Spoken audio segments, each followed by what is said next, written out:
Okay, everyone. Probably noticed that I've disappeared and have been gone for a few weeks. That's okay.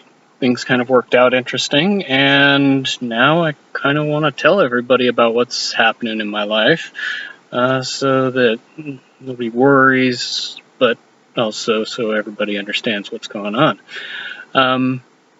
Couple of things. This is just going to be done like video logs, so if somebody comes along and edits it and there's some continuity things, I'm doing my best, but give me a break.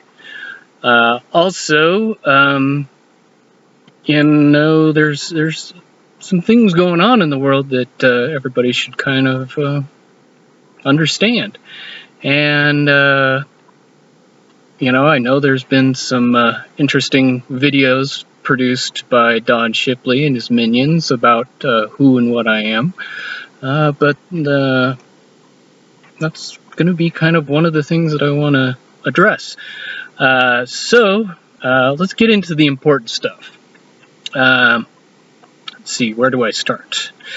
Well, let's start back at the beginning, about 2008. I was kind of in a weird place after the whole housing market explosion, as were a lot of people, and I was one of those people that knows quite a bit about, how the internet works and stuff like that, and so I talked with quite a few people and kind of got with this small group of people that I think everybody would call hacktivists or cyber activists or hackers or anonymous.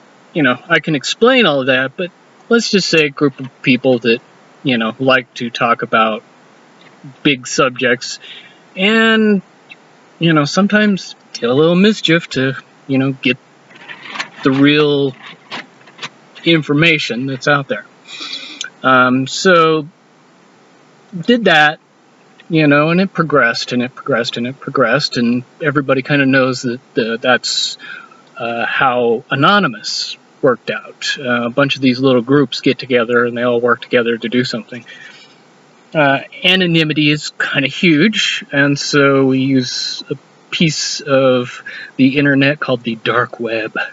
And all that means is the area of the internet that search engines or applications or anything like that use. We used just what is essentially anonymous chat. And that progressed and progressed, and everybody knows two things about each other: their handle and their story. And everybody has a handle, everybody has a story. And my story, stood out, and people, accepted it for what it was, but really it wasn't a big deal until around end of 2010. End of 2010, there was this thing going around, this myth, this legend of this supposed NSA guy who could get us tons and tons of information. And, nobody really believed it, but it progressed where information would come out, and then something, that information would be proven correct. And it was, seemingly unbelievable to us that he could do this over and over again and not be exactly who he said he was. So he became kind of a legend. This was building up after the, during and including the Occupy movement.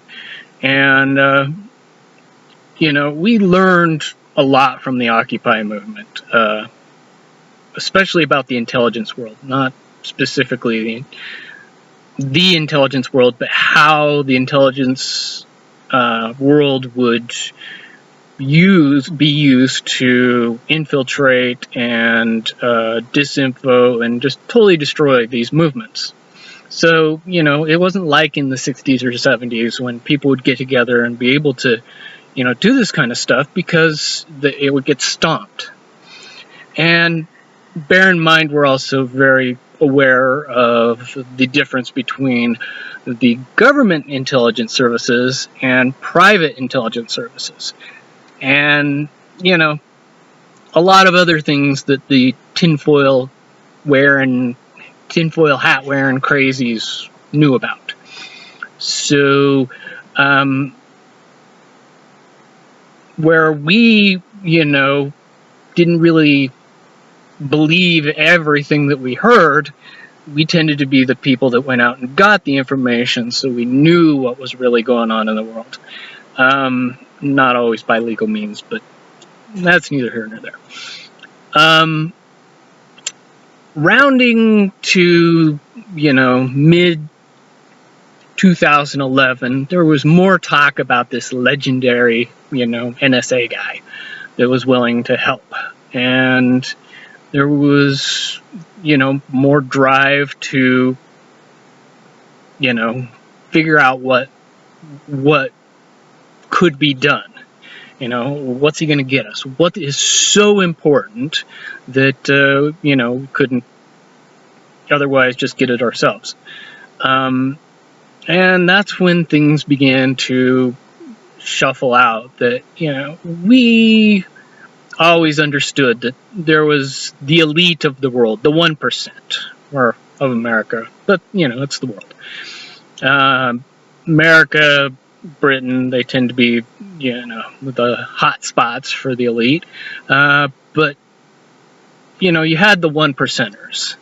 And then you had this smaller group of the 1%ers, the 1% of the 1%, let's say, that really controlled things. They controlled corporations. They controlled governments through those corporations. We were very, very aware that this is how the world worked. It was controlled through, a handful of people. Very, I don't know, few hundred, who knows.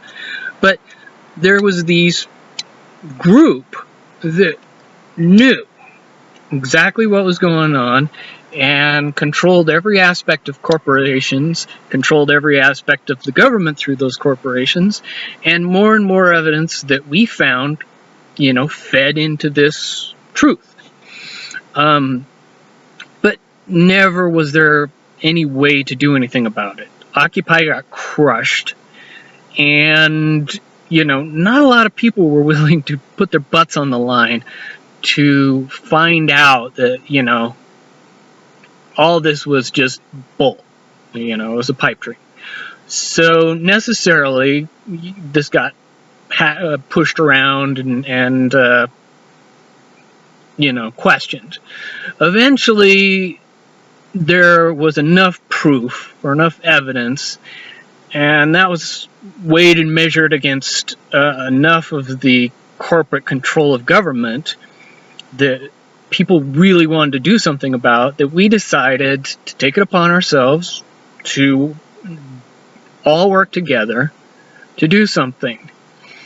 And that something was a little bit unusual. See, we had a lot of information, and a lot of information about the cabal, or, the 1% of the 1%, or these, seemingly unhumanistic people that would do anything and go to any means to, have control.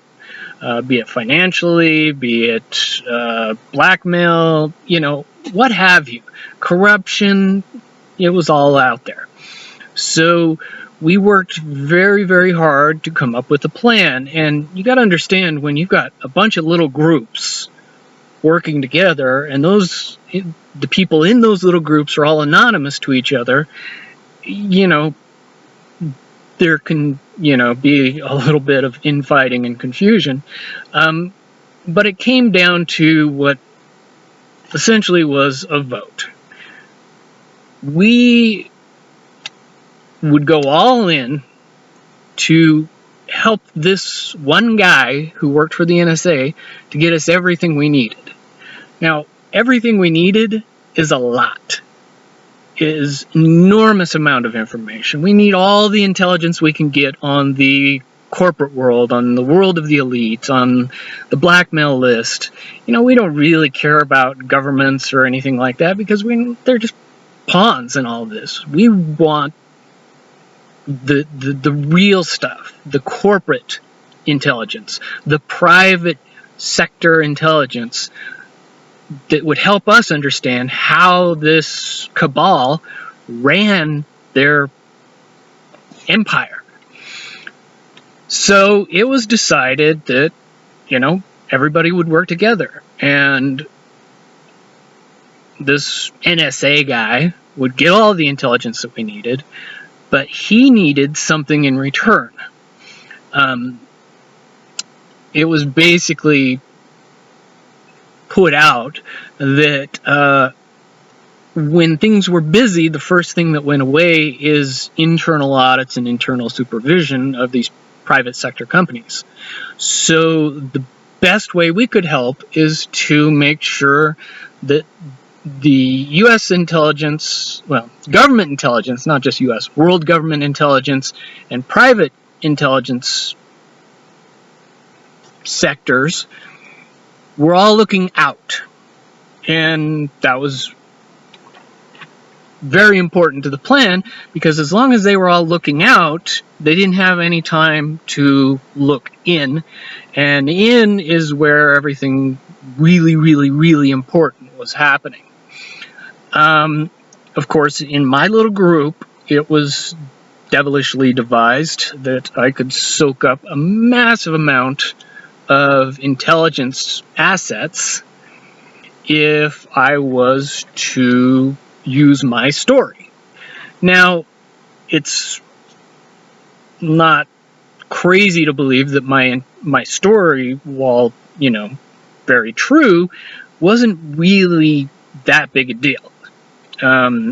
Knowing that remote-controlled cruise missiles were doing the same things that drones were doing in the 90s, that drones are doing today, you know, it wasn't that big a deal.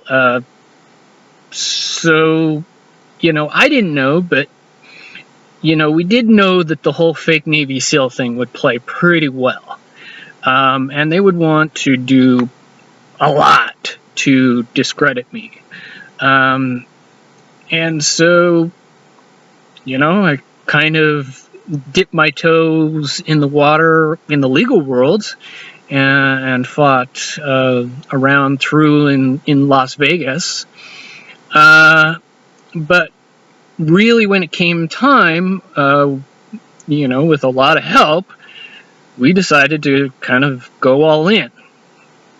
And all in is essentially what everybody knows is my interview with Carrie Cassidy, or my first interview with Carrie Cassidy.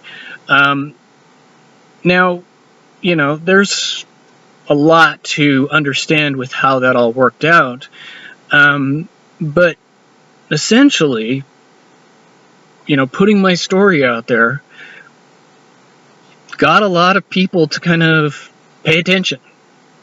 And the fact that people were paying attention made intelligence companies, defense, security, all those private industries, you know, have to do something about my story. And almost immediately, those assets pointed a gentleman called Don Shipley right at me. Big bullseye right on my chest.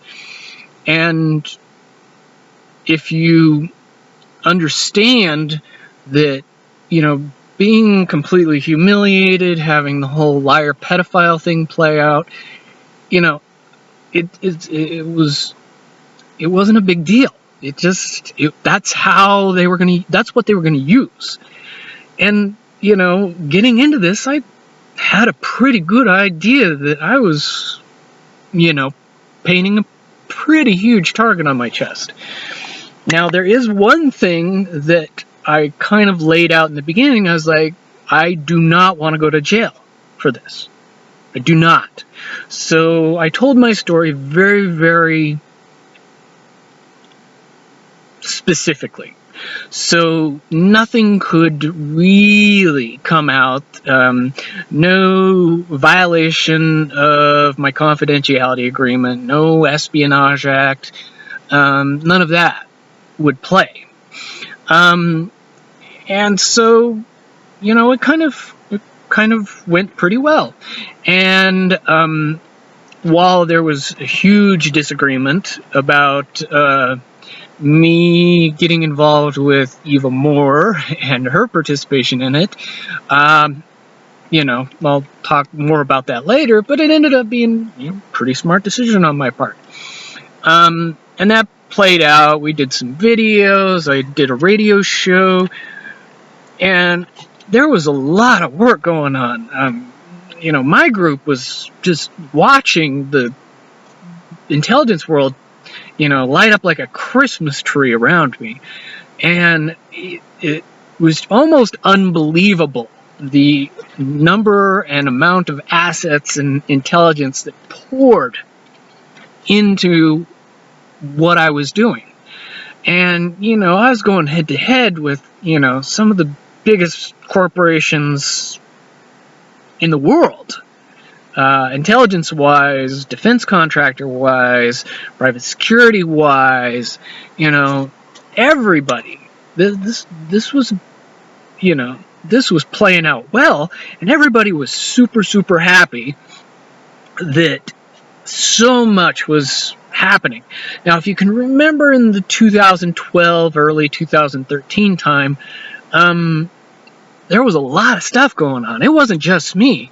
Anonymous, there was a whole cell that got taken down. There was just a lot of stuff. Boston bombing, you know, just tons and tons of crazy stuff going on, which necessarily played into what was happening, and that was really, really good for what we were trying to do. So,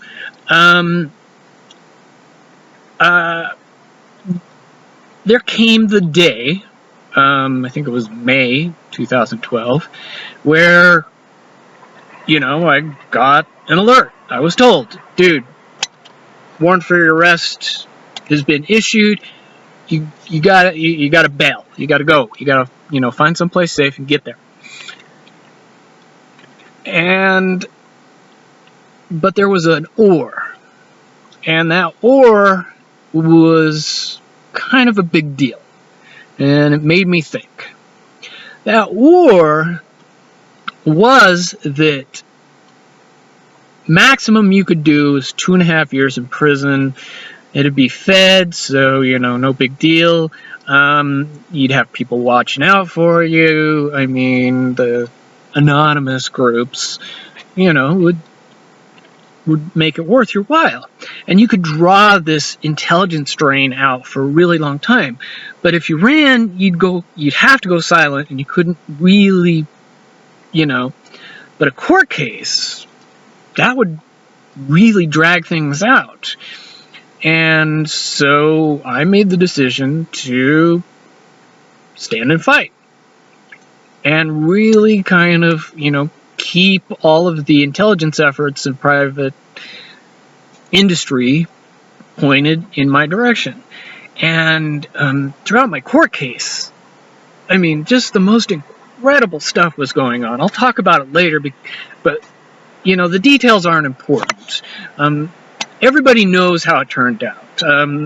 You know, I was convicted and sentenced to pretty much exactly what I thought it was going to be, 27 to 33 months.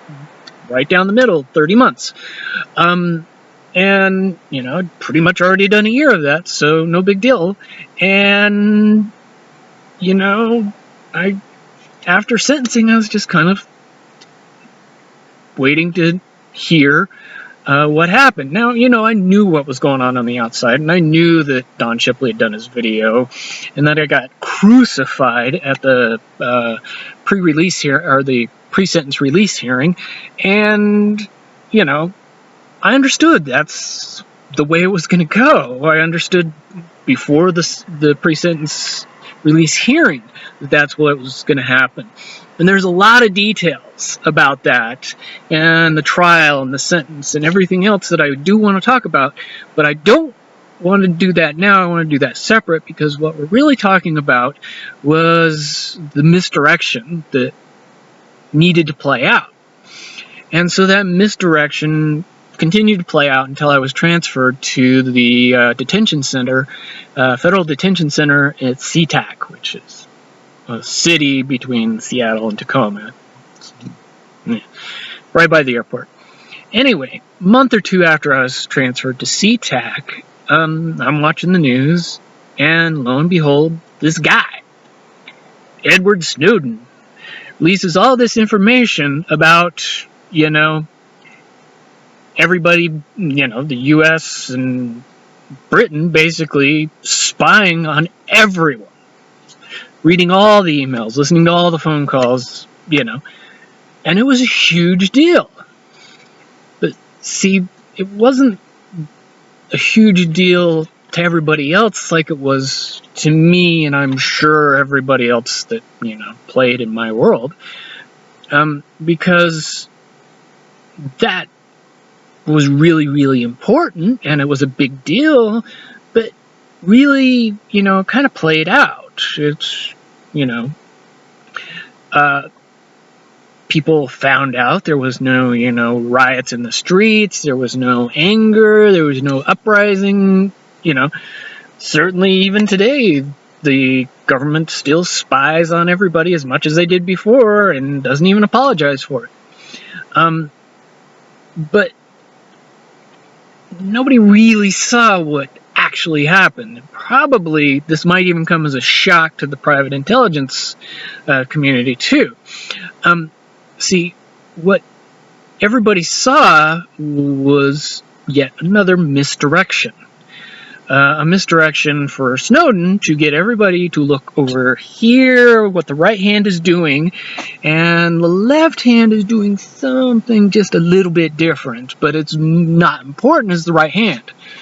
So while Ed Snowden is telling the world about, that America spies on everybody, and that plays out, and that continues the distraction and the misdirection, the Cabal Library of Congress, everything you wanted to ever know about how corporate business was done, dirty secrets, blackmail files,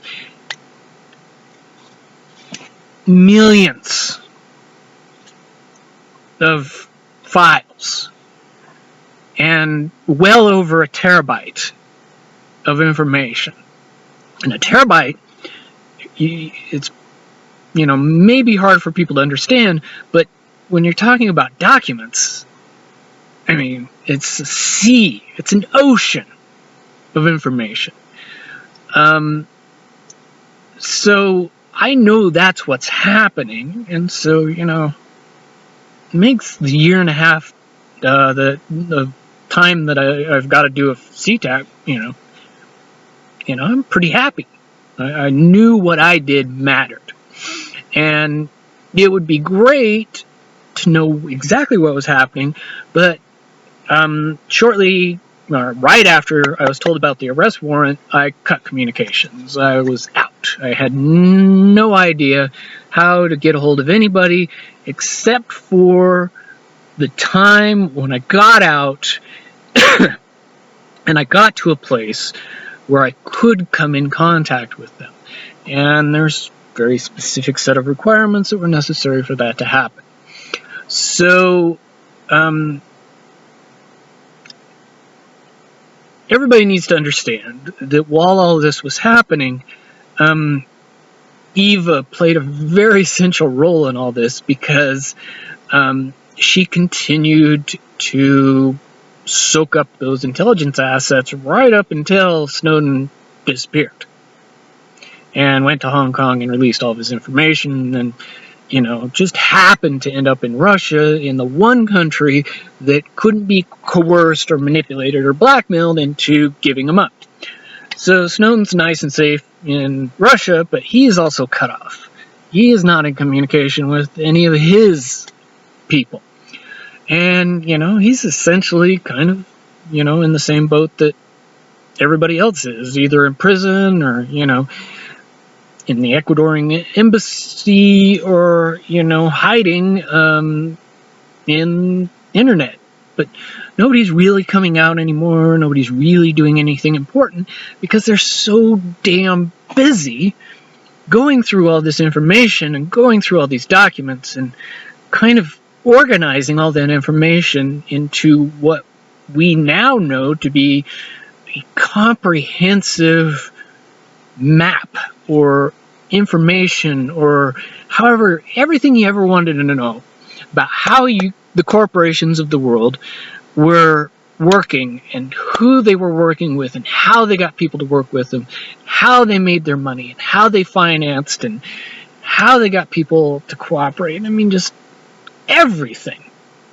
And it was absolutely unbelievable that this all could happen and nobody could figure it out. Well, if you know the truth, you know why. 90% of the information that is put out on the internet to the awake and aware people is garbage that they generate. Now, it may be true, but not because something is true doesn't necessarily mean it's what people need to worry about.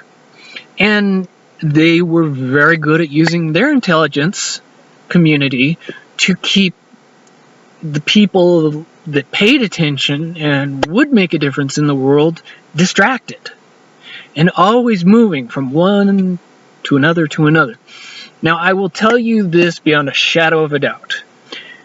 Anybody who is putting out information on a regular basis that has never been arrested by the federal government is putting out information that may be true but isn't necessarily that important. Otherwise, they would stop them from doing that. Several stories have come out since I've been released.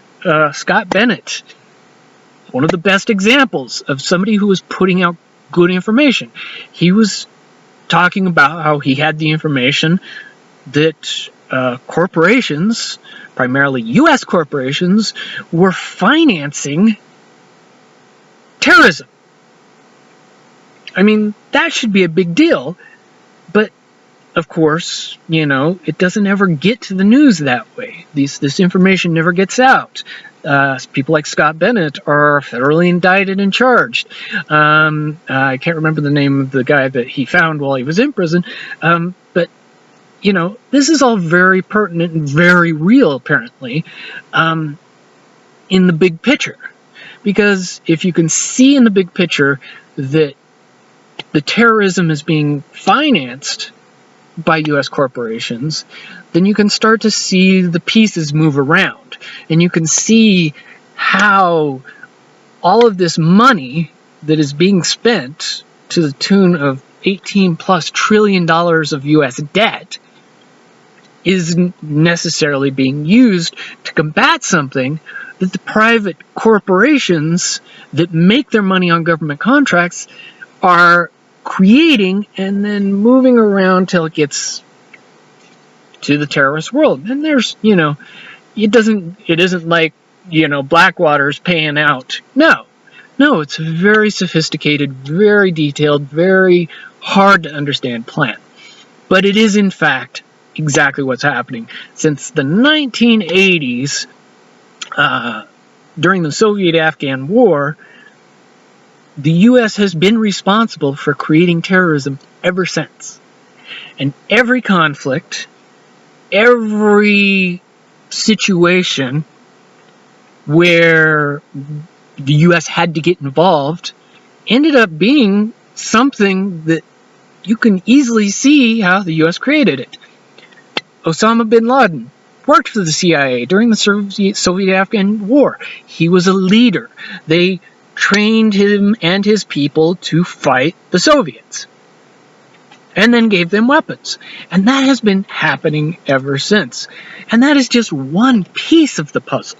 The puzzle is huge and incredibly difficult to understand. But to know that is happening is very key, because then you can connect the conflicts and you can see how the people that are our freedom fighters one day are the enemy rebels in the next conflict. And it just works like that. Everybody who was our friend in the past is now our enemy, and we've got to fight him and destroy him. And that plays out all the way till ISIL. You know, it's not a coincidence that those guys are running around in American military vehicles, shooting American weapons with American ammunition at Americans, or at least the Iraqi trained Americans. And those, ISIL people happen to come from the areas that no longer had a problem. Libya, Syria, all of our used-to-be friends are now fighting us. And when you're able to take a step back and see the whole picture, it becomes very clear that both sides, the U.S. military and the rebels, or the ISILs, or the Libyans, or the Al-Qaedas, or, terrorists of the world, are being financed by the exact same people. And the details change, but it works out that way. And then you take another step back and you see, how the world of finance and money creation and everything works to this big picture, where you see that corporations are using governments to turn the population of the planet into debt slaves. And when you know that that's what's happening, and you can see the whole picture, and you can know how it's happening and what's going on, you can see all that very clearly, then you can start to do something about it. And as I have been recently made aware, something started to happen a little while, I don't know 100% for sure, after Snowden was able to communicate all this information to the quote-unquote anonymous groups, or the groups of people that already knew that corporations were controlling world governments and really wanted to do something about it, and were ready to really do some pretty radical stuff, because they had already seen people like me, give up what essentially was 2.5 years of my life for something that I believed in so strongly needed to be done. So that became the trend. And many, many, many people did essentially what I did, and determined that they were going to sacrifice their lives, and not, dying, but living for something that is so important that they were willing to, live the rest of their lives in a way that basically, started doing something about this corporate-controlled world that we live in. So, a very large, apparently, very large group of people kind of disconnected themselves for security reasons from the world. Everybody has disappeared in some way, from the just walking away and, you know, not telling your parents where you're going, to, you know, crazy stuff like, you know, faking their own deaths. I won't go into details about how to do that because, you know, you can use that still. But a large group of people have now completely dedicated all of their time and all of their energy to doing one thing, and that's changing the way the world works and doing something about the corporate control over the world. And it's gotten pretty damn out of control. It would surprise anyone. Certainly when I found out, it was a pretty big surprise to me. So let's talk about that real quick, because I'm sure people want to know. So it was necessary for me to put myself in a situation where contacting my old group, such as I was probably using a compromised means of communication. But it's the only one I had. So I know that it's pretty straight up that if I contact these guys, that I may be, you know, walking into a situation where I'm just going to get my supervised release violated and I'm going back to prison. So kind of need to be ready to react very quickly. So that's what I did, and, you know, we'll talk about the craziness that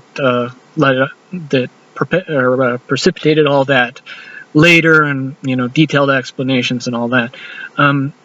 But basically, I got myself in a situation where if I needed to beat feet and leave the instant that I got contact, I could. And it had to be that way. It really did, because security, nobody understands it like I do. And the people that I work with know it just as well. And they have separated themselves so that security is 100%. And they don't need to worry about any of this being traced back to, you know, a name. And they don't necessarily have family or friends that can be used against them. And that's what it is. So I put out the call, you know, I'm here, I want to get in contact. And that was after a kind of difficult period in my life, and I'll talk more about that later. But I got a response, and the response was, you know, exactly what I expected. Get clear, get safe, get out of contact, get off the grid. You know, this is a burned means of communication, and make contact through this sleeper means of communication. And, you know, we'll just say, you know, little old housewife in the middle of nowhere, doesn't have anything to do with anything, but, you know, can plug me into a new means of communication. So I go, and I do that, and lo and behold, you know, I'm walking into something that I did not expect.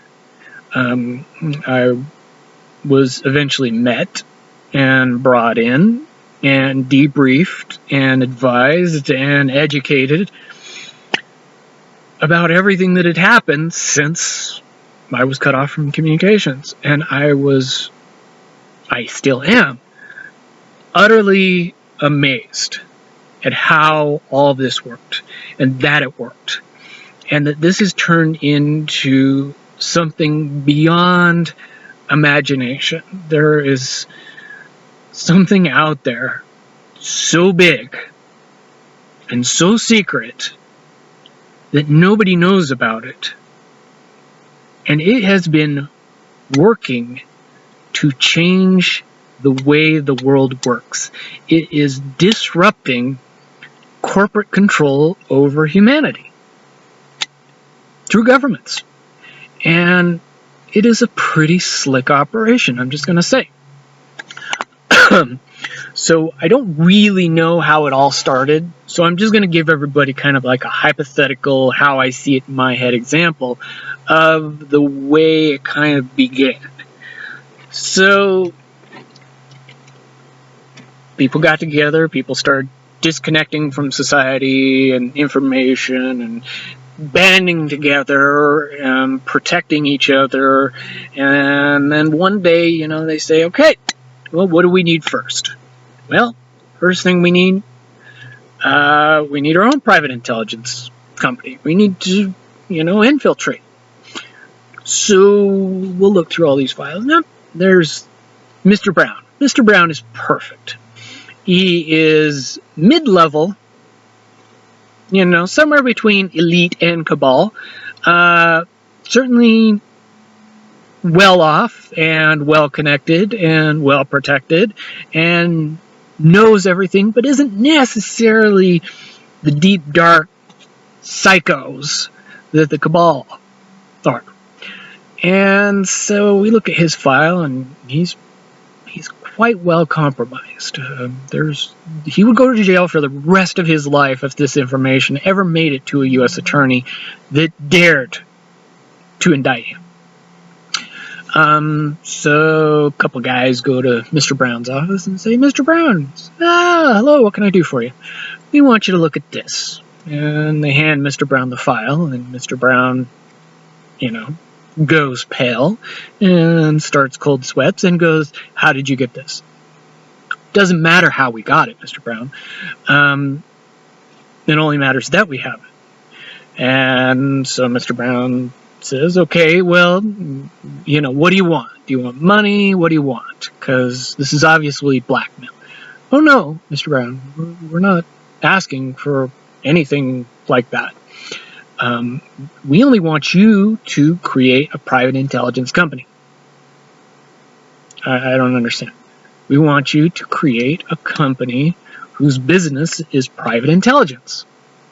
And you're going to do that. Well, okay, I don't understand.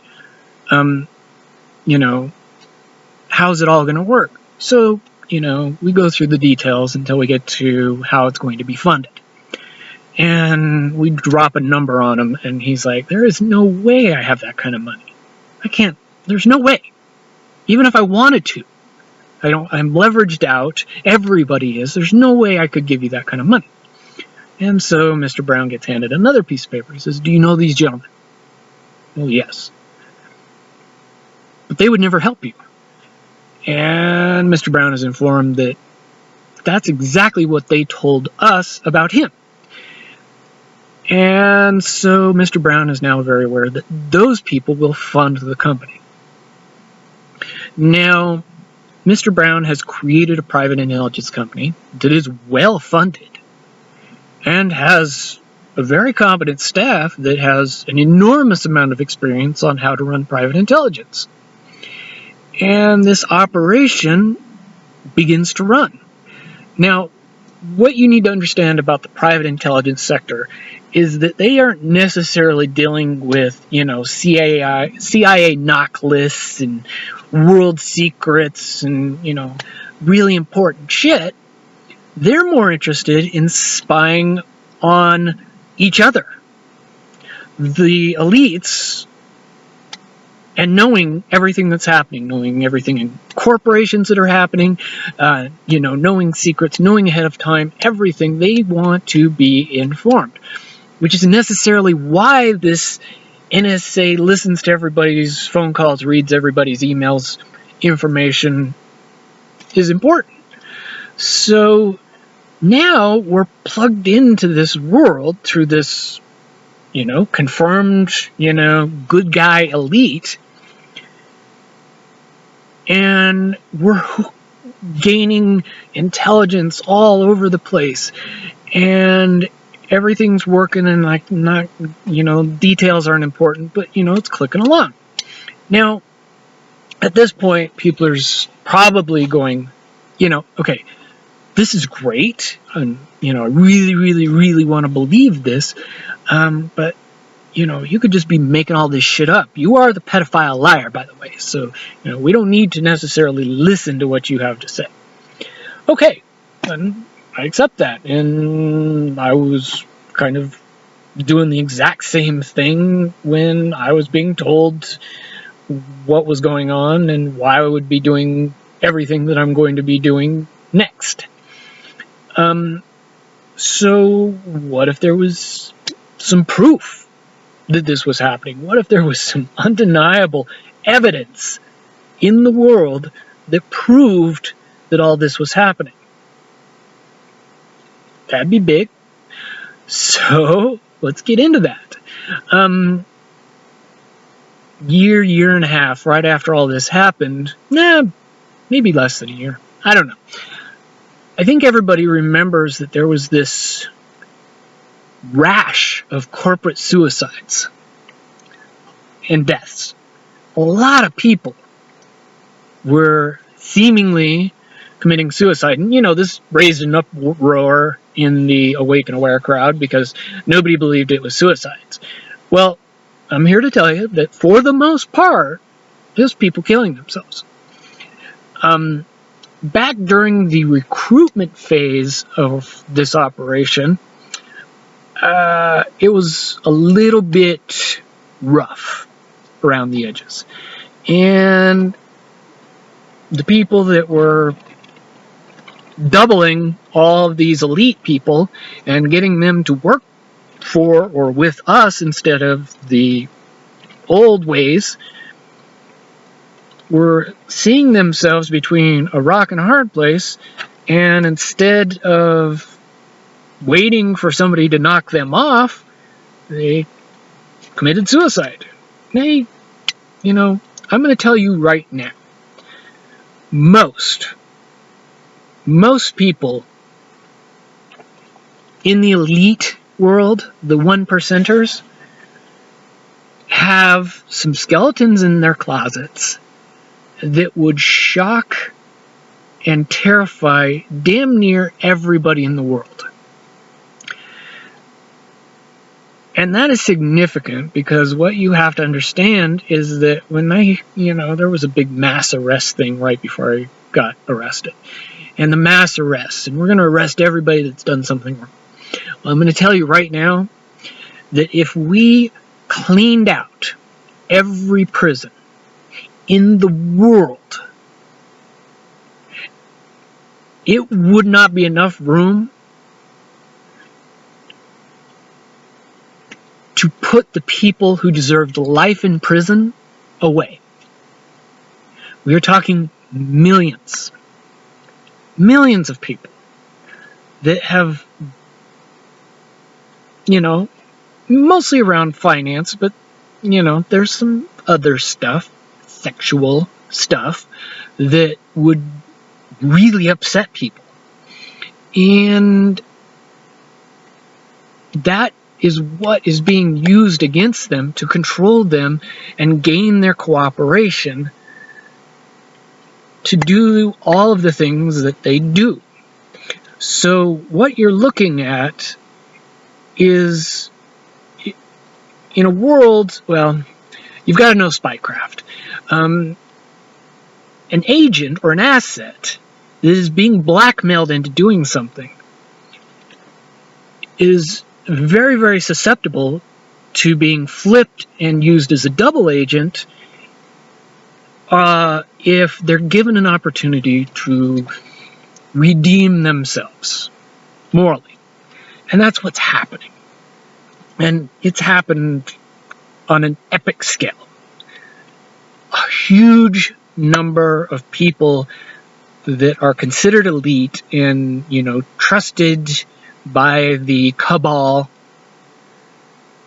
that have been doing their bidding for years, if not decades, are now hearing about this new thing that's out there, and they're going for it, and they're digging it.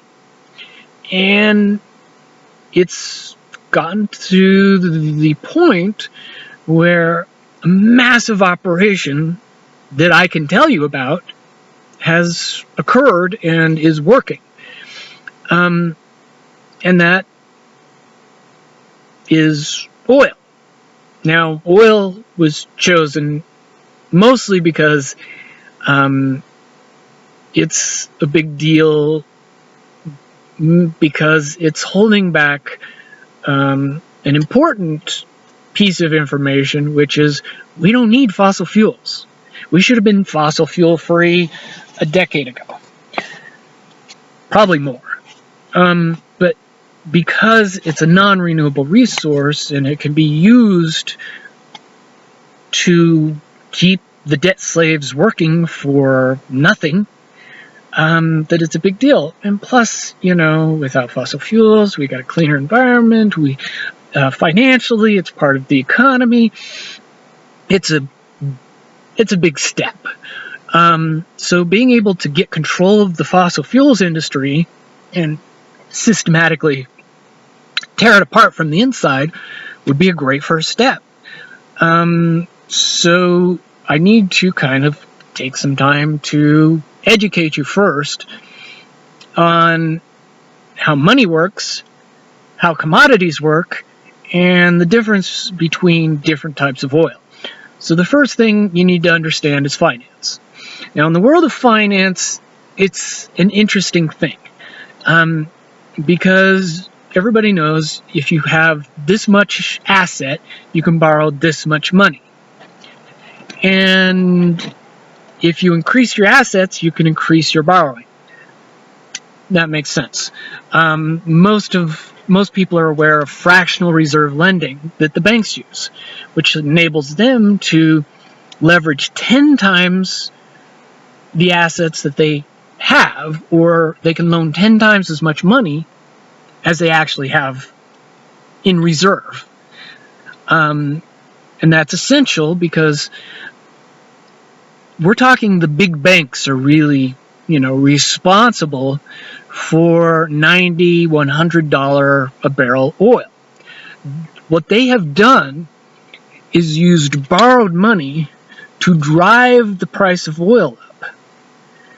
And the way that you do that is a little complicated, but I think I can, bring it down to basics. You can make money on commodities two ways.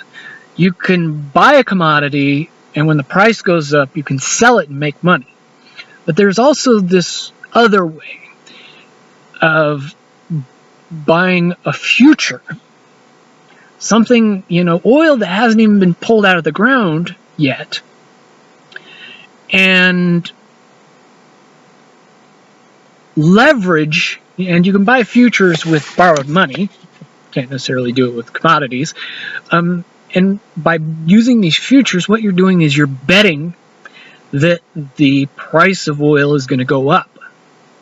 So what you do is you use some very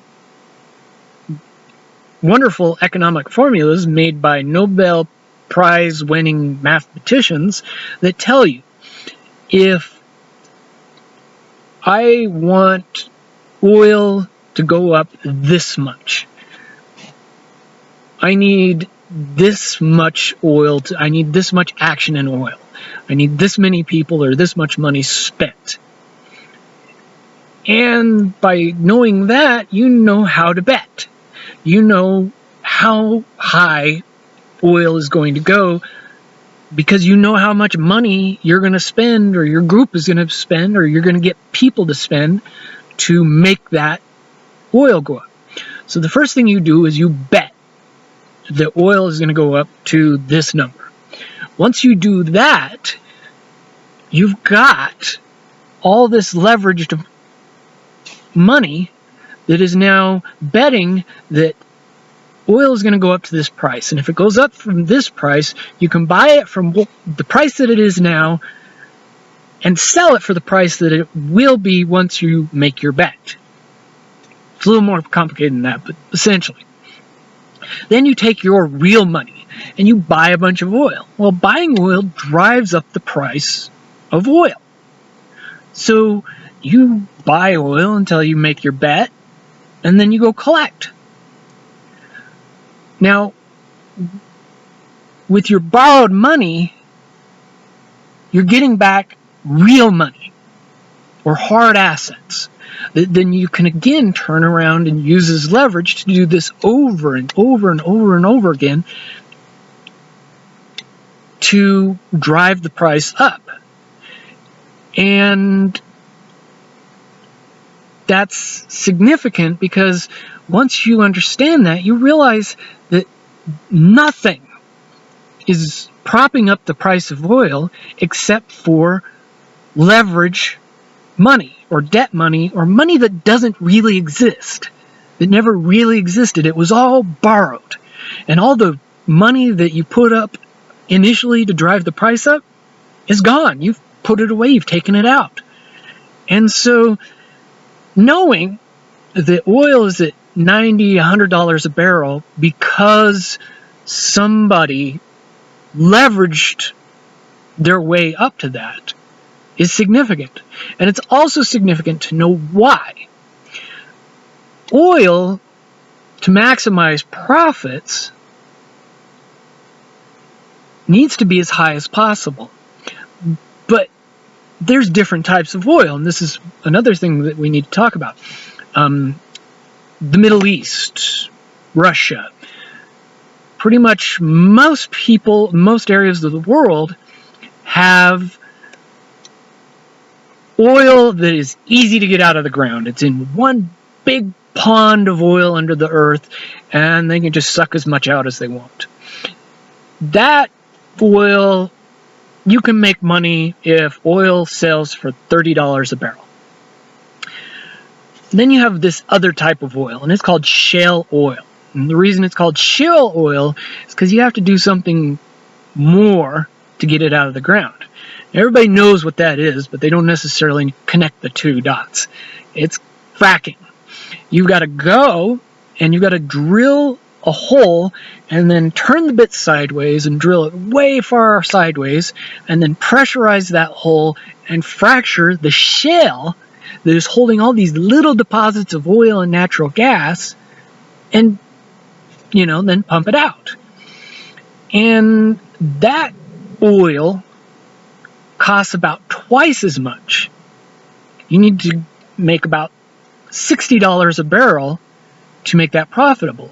So the only way fracking was ever going to be worth the money and effort was if oil was well above $60 a barrel.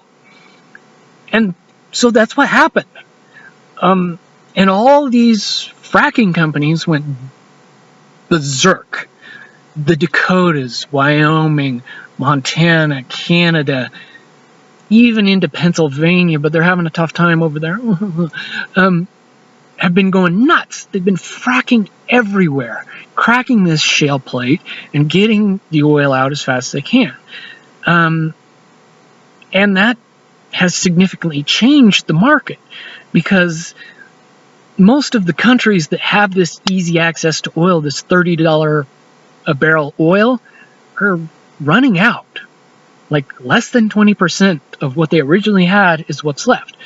And they know that once they run out, the shale oil US people, they're going to drive the price up to $200 a barrel, and they're going to bankrupt every other government economy in the world. They can take over just like that. So that is an incentive for other countries and other countries, let's just say countries, to work with somebody who will do something about that. Now, when oil in the past couple of months went from $100 a barrel to about $50, somewhere, it went up and down a little bit, but basically in half. Nobody knew why. Everybody was happy, but nobody knew why. And when you turn on the financial channels to figure out why, there's no good explanation. Nobody can tell you why oil is all of a sudden half of what it used to be. And that's very, very interesting, because economic principles tell you straightforward, if you want to, if the price of oil goes in half, only two things could cause that. The doubling of supply, which we know there isn't twice as much oil as there was 3 months ago out there. We know that. It's given. We also know that the demand for oil didn't get cut in half. We are certainly using just as much oil, more or less, as we were 3 months ago.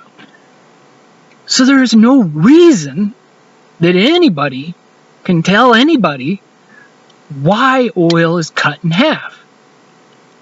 Except there is this other, even more improbable reason for oil becoming half. That is, the people that trade in oil, about half of them walked away and don't trade in oil anymore. Because really, that demand, that pressure, that money, that leveraged income, or that leveraged money, was what was propping up the price of oil. So the only way it could happen, realistically, is if half the people that were making an enormous amount of money in oil stopped overnight. But that's what happened. And the financiers and the banks and the cabal and everybody knows it. They know who got out. They know when everybody got out. But they can't tell if a person got out because they were seduced into getting out, or if they got out because it was a good economic decision. Now, certainly not everybody that got out because we ran a great operation. Some got out because it was a good financial decision to get out, and they wouldn't lose any more money. But using those same economic formulas to know why the price, what you got to do to make the price of oil go up, you can use to make the price of oil go down. And so we used the information that we had on a lot of people and gave them pretty much the option to do something good for the world. And when all this bad stuff comes out, all this good stuff that they did since, we'll cut them out with it, and hopefully it'll work for them, because they know very well that they can't put everybody in jail. So we're just going to, work with people and try to do the right thing at the end, as I have done. I've done some horrible things, and I don't even begin to help people understand how I feel, how badly I feel about these things. But certainly, I think it's worth saying that I would do 2.5 years in federal prison to somehow pay for the things that I've done in my life, and I did. And, I would be willing to do even more than that. And that's going to be significant in the continuing conversation. Now, realize that this is going to cause an issue. Because while oil is going down, the big banks and the big industries and all the big money that trade in oil, when they have oil that they bought at $100 a barrel, and all of a sudden it's going down to $50 a barrel, they have a problem, because now that they're leveraged money, their assets aren't worth as much, so they're not allowed to borrow as much. And so they need to put in real-world cash to cover the difference between $100 and $50. And they can't. So they have to sell oil to generate that cash. Well, that could cause a meltdown. And a meltdown is really good for the cabal. That's what they want. They want chaos so they can get away scot-free and nobody would ever know the difference. Well, we don't want that to happen. So we have to, at some point, step in and control the price of oil so it doesn't free fall. So when these big guys are forced to sell their oil, well, there's another company that is more than happy to step in and buy it. And that levels everything off, and then the price goes up, price goes down, couple of bucks, and we can use that control of the oil that now this other company that, you know, is owned by another elite or a bunch of elites or whatever is balancing the price of oil right at about $50 a barrel. Now, $50 a barrel may not seem like a big deal to everybody, but knowing that $50 a barrel is important because shale oil companies can't survive when they're paying $10 a barrel to get rid of their product. But the guys who can get it out of the ground in the Middle East and Russia are still making $20 a barrel. Now, they're not ecstatic about that, but they understand that they're running out of oil. And unless somebody does something about the oil industry, they're screwed. They're buying oil for $200 a barrel. If they do it our way, energy resources become plentiful and abundant and damn near free. And in the long run, that ain't such a bad deal for these other countries, because once they run out of oil, they don't have a plan. Well, there's plenty of technology, and has been for some time, to replace fossil fuels with other abundant energy sources. And these other abundant energy sources range from things that are easy to tell. Lockheed Martin has, fusion in a semi-container trailer. And hopefully the people that are editing this are posting that link so you can just click on it and it'll be easy right now. To technology that would, for all intents and purposes, seem otherworldly. I'll just leave it at that. And you guys can answer that question how you want to. I'll talk about that more later, but that's not the point. So, realistically, most other countries, the BRICS, Middle East, they've accepted that fossil fuels are going away. They're going to help. They're going to do their part. They're going to make a lot less money for what they have left to make the transition so they don't have to get in the situation where they're buying oil from America at $200 a barrel. We sustain the $50 a barrel mark because we don't want to collapse the energy market, but also we kind of want to profit a little bit from it because we can use those profits to finance energy research and come up with these new technologies that we don't know exist, or support these other technologies by Lockheed Martin that Lockheed Martin says are 10 years away, but if we dump a bunch of money into it, maybe they can do it in a year or 2 years. Who knows? But we do have to flip fossil fuels. Now, fracking, we all know, is the worst for the environment. So while we're getting rid of fossil fuels, we're also cleaning up the earth, we're cleaning up the environment. So much good comes from this one move that it makes sense that it's the first move. And no matter what happens with, oil and money and how much it costs and how it plays out, little shale oil companies are dying every day. They go out of business. They're bought up by the bigger shale oil companies. And those bigger companies, the longer we can sustain at $50 a barrel, the more companies will collapse because they don't have the liquidity or the real cash to keep going. And once a significant portion of fracking is collapsed, and they, well, I would say, and they start to figure out, well, they have figured out what's going on. They're very aware of what's going on. I wouldn't be talking about this if it was a big secret. It's not a big secret. So they know that investment in shale oil is pretty much a bad investment at this point. So they're making their move, and we're making our move.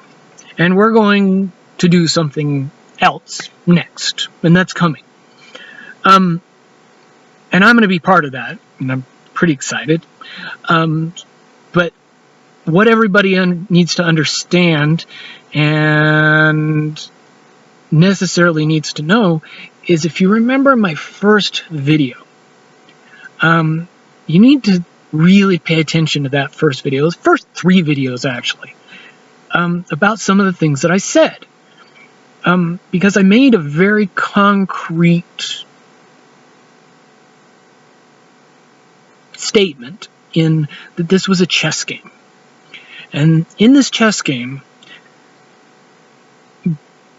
the opponent and the person playing with the opponent could both see that this game was over. Everybody knew that checkmate was going to happen, and the opponent was going to lose. And the opponent knows this, the player knows this, and I said that. And I also said that most people can't really see that it's done. The game's over, and it's just a matter of time. And the opponent is playing it out and milking it and making it take as much time and be as hard as possible. But hopefully this information that I've given you gives you a better understanding that this thing that I was just ranting and raving about, that I couldn't possibly know anything about, hopefully people can see that this is happening, and it's real, and it's going to continue to change and escalate. And the end game is this: that the corporate control over government is cleansed.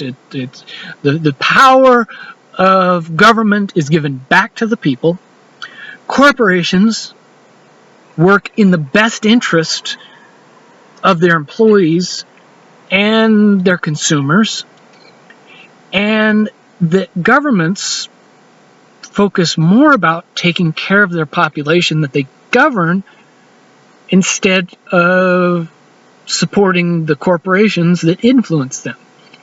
You'll start to see lobbying die down.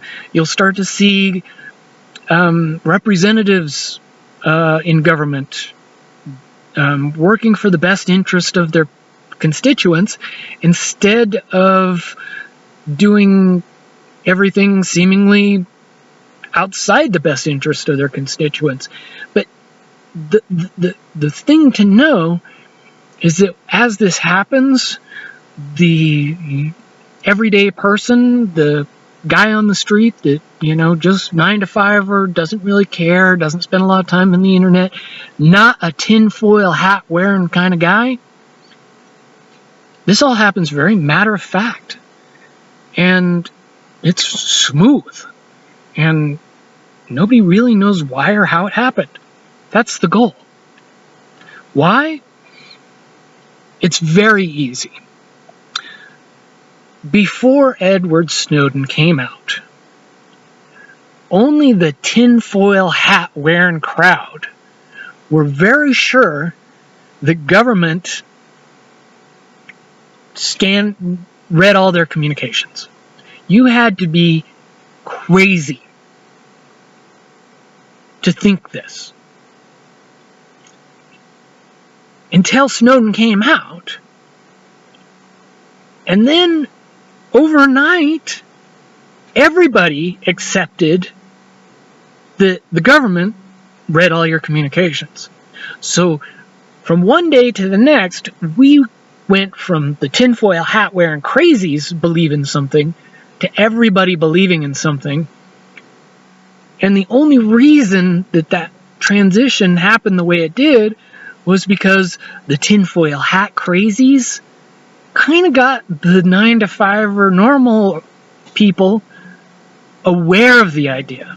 Now, they didn't necessarily believe it or support it, but they understood that the crazies believed it. So when we came from a world where the crazies believed in something to everybody believes in something, pretty painless and accepted, and there wasn't a lot of upheaval, and it wasn't really hard, and there wasn't rioting in the streets, and now it's just, you ask the average person, does the government read your email? Yeah. And they listen to my phone calls, they can use my phone to track me, it's not that big a deal. In my first interview, I think it was in my third video, I tried to talk about this, and it was told back to me, yeah, everybody knows that, but it's not important. Does everybody understand now why it was so important that I bring that up? Realize that what I'm bringing up now is so the tinfoil hat wearing crazies or the awake and aware people can get the rest of society jabbering on about how things are happening, and that there's this movement, there's this secret organization of no-name people that are doing some real good in the world, and are gonna kind of take control over corporations and then hand that control over to the people or the employees of that. And what's going to come of it? That's an interesting subject, because depending on how far into the future you look, it gets more and more unreal for the ordinary person, but more and more interesting for the awake and aware crowd. And you can see where this is going. You can see that after we get control of oil, we can get control of finance, and after we get control of finance, we can get control of government, and after we get control of government, we can get control of some pretty amazing stuff that we don't really believe in right now. It's crazy. But there's reasons why I'm telling everybody about this, and that is to get everybody seeing what's happening. Because I guarantee even the awake and aware crowd is having trouble seeing this gas oil thing clearly. And only, the masters of the control of the private intelligence services are really aware of what's going on. Now, do they know why it's happening? No, they're still guessing. Because the people that are doing this are sacrificing more than anybody could possibly imagine, even for them. And this is why this is important for me, because, I'm about to take this step. And for most people, they just go away quietly. They disappear. Their families don't know what happened to them, or, they figure out a way to make everybody believe they're dead, and they just go away. And these people are working for humanity for the rest of their lives. This is everybody that's signed up on this is pretty much aware that they're never really going to be able to stop. Because even when it's all said and done, there's going to be people out there that are pissed. I think his name was Anthony Russo. He did the Trading Places movie with Eddie Murphy. Said the best way to hurt rich people is to make them poor. And that's kind of the plan, is most everybody's going to get punished by having everybody know all the bad stuff that they've done, and we're going to, pin that up against the good stuff that they've done. But the way money works is everybody's going to be much, much more equal. And as a matter of fact, money is going to change dramatically. Money will only be for people that want something. Everybody's needs, they're done. Housing, transportation, food, energy, heat, light, whatever. Anything that you need to live, you can live comfortably. You don't have to work. Work is for people who want other things. You know, you want a PlayStation. That's something you have to work for. You want a Ferrari. That's something you have to work for. But the desire to get things that you have to work for is almost going to go away. So that only a handful, well, I don't want to say handful, a percentage, and so I'm not even going to estimate it, of people that want things will go to work for them, but work won't be like 40, 80-hour work thing. It'll be like part-time job. Because everything you need is taken care of. That's where this is going. That's where this is going to end. And it will be because people, a large number of people, sacrificed living their lives in a way that made that possible. And more people are going to do it as we move into the future. And maybe there will be a day where I can come out and exist and you not be wanted for a parole violation or, you know, confidentiality agreement violation or espionage act or, you know, maybe. But it's a long time in the future and the world's going to be a way different place. And maybe when that time in the future comes to reconnect, it's hard to say, but, you know, dad's not dead, brother's not dead, sister's not dead, you know, people are popping out of the woodwork after decades. That may be hard to do. And most people are just accepting of the fact that it's very possible that we are going to live the rest of our lives as not who we are right now. And that's, you know, something difficult to comprehend or understand or fathom right now for most people. And it's something that I'm working through right now. Is the fact is that when you're listening to this video, Bill Brockbrader, he doesn't exist. He's gone. Done. I am now a ghost. I am a shadow that is simply a no-name entity committed to working for a new humanity. And I'm doing something that a lot of other people have done. And a lot more are going to continue to do. And that is the sacrifice that's being made so that the world can transition from what it is now, debt slaves, to a humanity that we can imagine, and it's kind of a beautiful thing. And that's where we want to get to. Now, I'm going to do other pieces of other videos, and I've been talking for an hour and a half, so I'm going to take a break. But I'm going to talk about other things that kind of go beyond what I'm talking about right now. And, you know, there's reasons for that. Mostly because